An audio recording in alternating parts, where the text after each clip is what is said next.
definitely be voting in the general election or you wouldn't be here. But that's not enough. I look back at the founding of our country and I think about the original Tea Partiers. I got to ask you a question. How many people here in the room have been to a Tea Party rally, consider themselves a Tea Partier, support what the Tea Parties are doing, generally like those guys? Yeah, and I do too. I've been to it and I consider myself to be a Tea Partier. And I think about the original Tea Partiers and what they saw. And they saw this government that was being intrusive, that was trying to pick winners and losers, that was trying to control their lives. And the truth is, it was happening, it was real, but it really wasn't even as much as what we're facing today. King George III never taxed those citizens nearly as much as we are now. King George III never picked winners and losers as much as our government does now. But these people knew they had to stand up and they had to stop this because freedom needs to survive and it doesn't do so on its own. Freedom needs champions who will fight for it. And these original Tea Partiers, they did just that. And we are forever grateful to them for what they did. But remember, these weren't heroes necessarily. They didn't descend from upon high. They weren't superheroes in any way. They were normal people.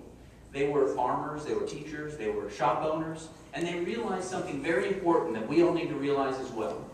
That voting, as important as it is, as instrumental as it is to our republic, voting itself is not enough.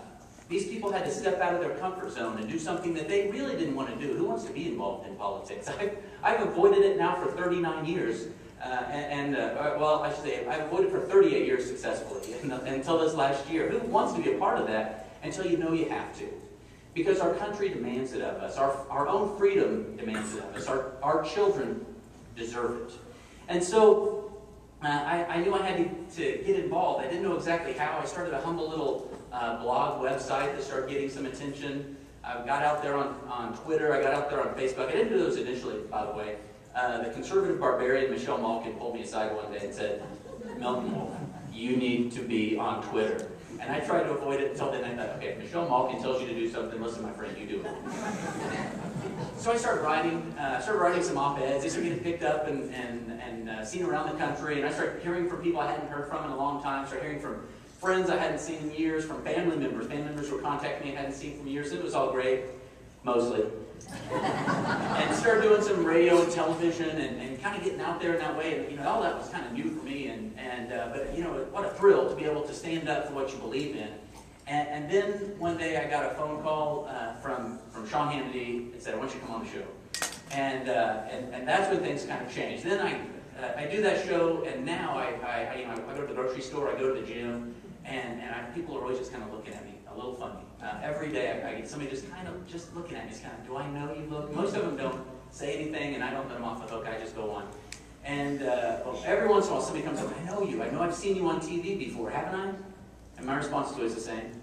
"Was it cops?" Because I swear that was just this big misunderstanding.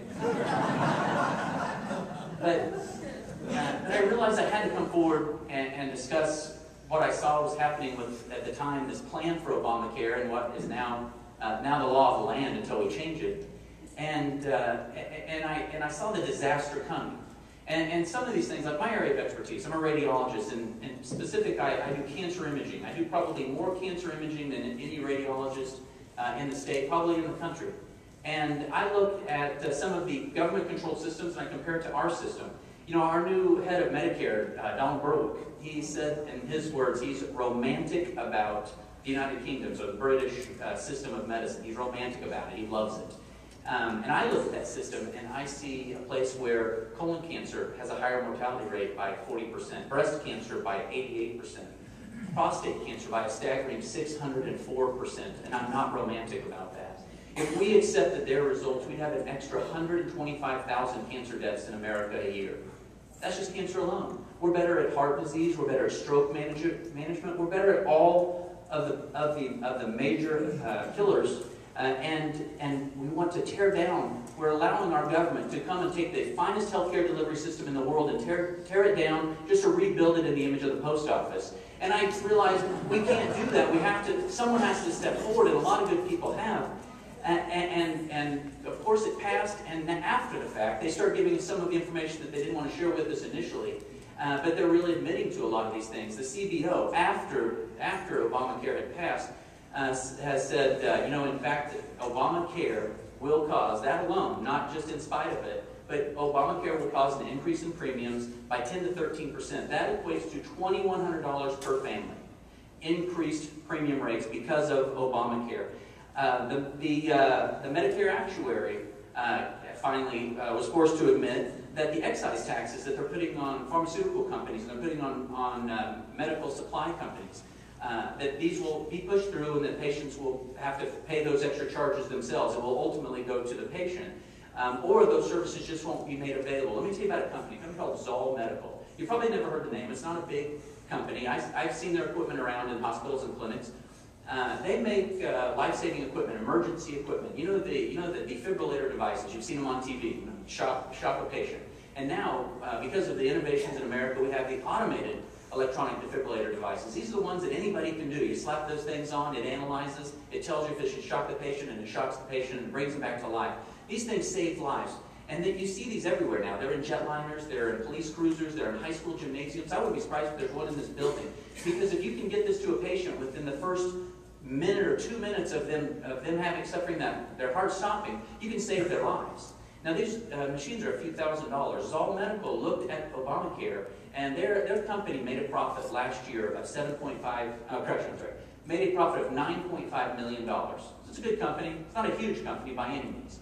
The new taxes that Obamacare imposes on this one company that made $9.5 million profit last year is $7.5 million in new taxes. Obamacare turns this company into a non-profit company. Now it's left with some bad options. It can either raise the price of these devices, in which case we can't afford to put them in places like this, or in the police cruisers or high school gymnasiums. They'll just be too expensive.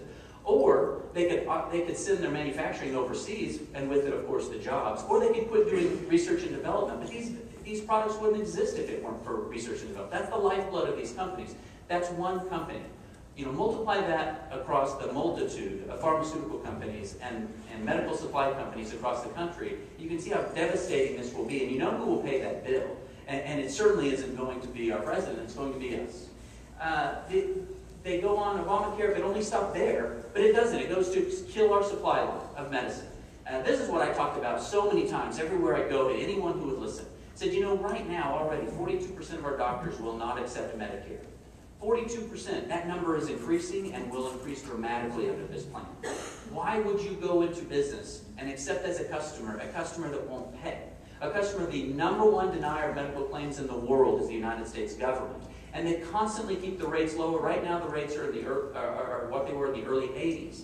Now, don't feel sorry for me, don't feel sorry for the doctors. I'm not asking you to do that by any means. Because whenever we lose money by seeing one patient, we have to, in order to keep our doors open, in order to be able to meet our payroll for our employees, we're going to have to charge more on the next patient. So even if you're not on Medicare, your rates will go up as a result. And it doesn't stop there. We're squeezing hospitals out of business. Local governments across the country, we learned just last week, are selling off their hospitals, are closing, are boarding up their hospitals. They can't afford to keep them open under this plan. Now, this is often the court of last resort for our lower income citizens. But these hospitals are going away. They won't come back. The CBO also was forced to admit that if you take into account some of the realistic scenarios under Obamacare rather than the rosy scenarios that were painted, that not only will it not reduce the deficit, in fact, it will increase the deficit. No, we all know that. The government's no Midas. Everything it touches does not turn to gold. Everything it touches somehow gets worse, some way or another. We all know that when they claim it was less than $1 trillion plan, that was probably closer to 2 or 3. Finally, the CBO is admitting just the same. And now the last thing I want to tell you about, death panels. This is something that's been out there in the news, and our opponents like to talk about death panels, and what they like to do is they try to make it almost sound, if you were to talk about a death panel, you're some kind of conspiratorialist, you're a little crazy, you're worried about the black helicopters with the tinfoil caps. Just last week, the FDA did something it's never done in history. It looked at a drug called Avastin. It's a chemotherapy. In fact, it's not some new drug, nobody knows about it. It may in fact be the #1 selling chemotherapy in the world. It is used for all types of cancers. Well, they're trying to get it passed to use for breast cancer because it's very effective for breast cancer.